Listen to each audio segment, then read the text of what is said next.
Hey, one of the biggest things, this is going to be very interesting for the WNBA, that has been a sticking point with the CBA and the growth of the league, of course, is the fact that the WNBA only owns 42% of the league, right? So revenue, if they're going to get 50-50 revenue split, which is not going to happen the CBA, but that's obviously the goal they always talk about because that's what the huge leagues, most of the huge leagues have.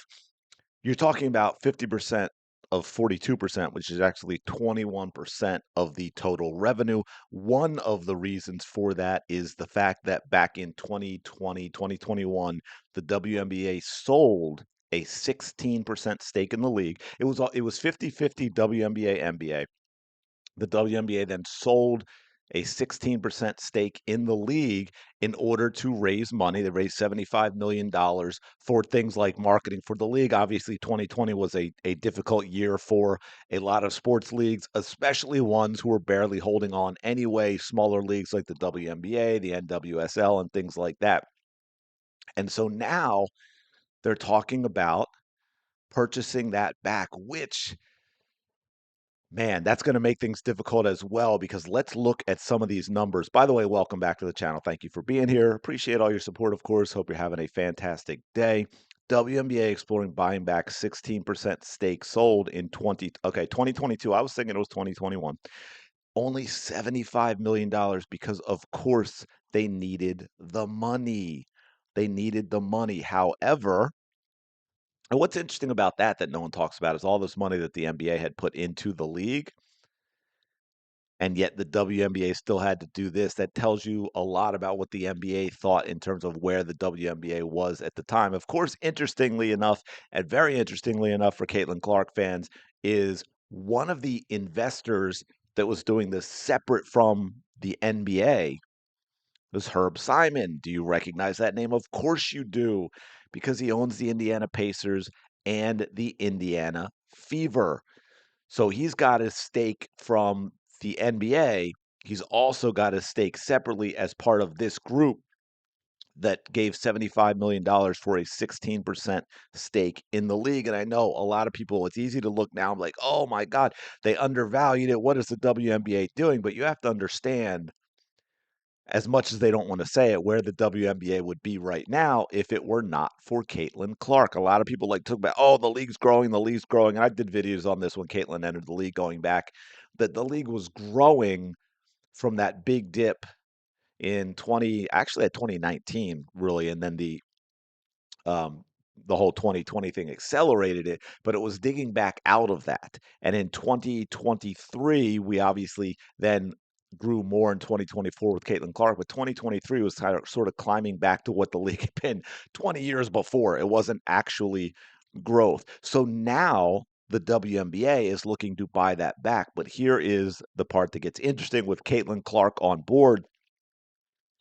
So let's see. Here we go. The 75 million, and it's valued the league and its teams at $1 billion, which is an overvaluation.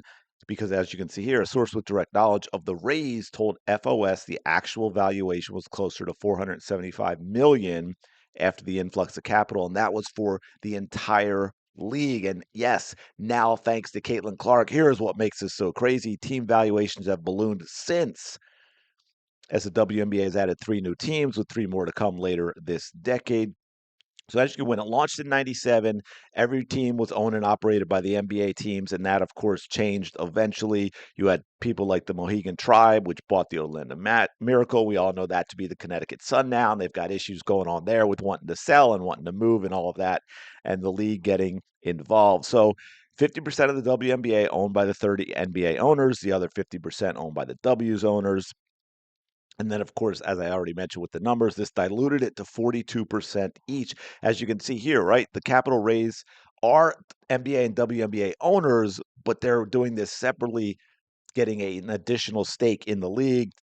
Ted Leonsis, Joe and Clara Sy, Herb Simon. There you go. Three. So they have three different stakes in the league as WNBA owners, as NBA owners, and as this separate group.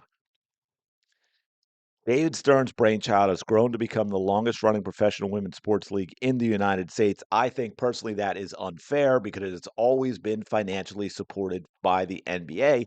If it had been done on its own independently, like we have seen with soccer and how that sport has tried to grow, men's too, by the way, they struggled for a long time as well because it just hasn't been a sport that has caught on here. But the women's side specifically, they have always done it on their own.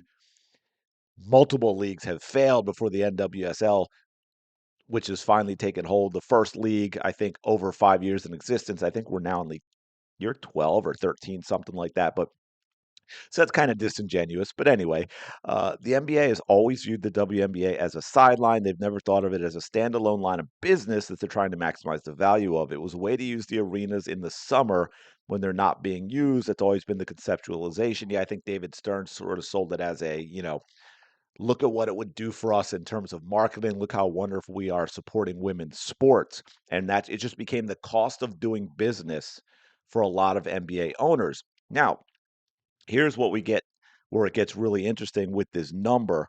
We're talking about the CBA and so forth, and we'll go to here. We saw these recently, right? So that $75 million that they sold, the 16% stake, it was valued. They said a billion, but of course we saw it was probably more like 475 million. Here's the thing with that: Forbes WNBA Liberty, our most valuable women's team. Let's take a look at that number. Forbes valued the Liberty at $400 million for the top spot on the list. In last May, New York owners reportedly sold shares of the team at a valuation of $450 million, the most by a women's professional sports team globally. I'm curious. I didn't check. I'm curious what that is because I always want to compare these to soccer franchises, football franchises, European football. And then number two, of course, the Indiana Fever. Think about that. The Indiana Fever was a dead and done franchise, mired in not even mediocrity, just absolutely abysmally bad franchise since basically they won their championship gazillion years ago. Second at $370 million, and the Storm at $330 million. Fever recorded the highest revenue last year, according to Forbes, bringing in $32 million, attributed in part, yes, the Indiana Fever going from a dead and done franchise to being valued at 370 million and bringing in a league high 32 million in revenue was attributed in part to the Caitlin Clark effect. They cannot help themselves. Cannot help themselves. So it would be interesting to see. And this is what happens. Look, this is the cost of doing business. It is unfortunate. Now, people can look 2020, right? Hindsight 2020. People can look back and say, "Oh, that was terrible. The WNBA, they had to do that." You know what? When you're in a difficult situation like this and getting into investments and so forth, these are the things that happen. It doesn't necessarily mean it was a bad decision at the time because they felt like they had to make it because they needed that money. I mean, look on the bright side.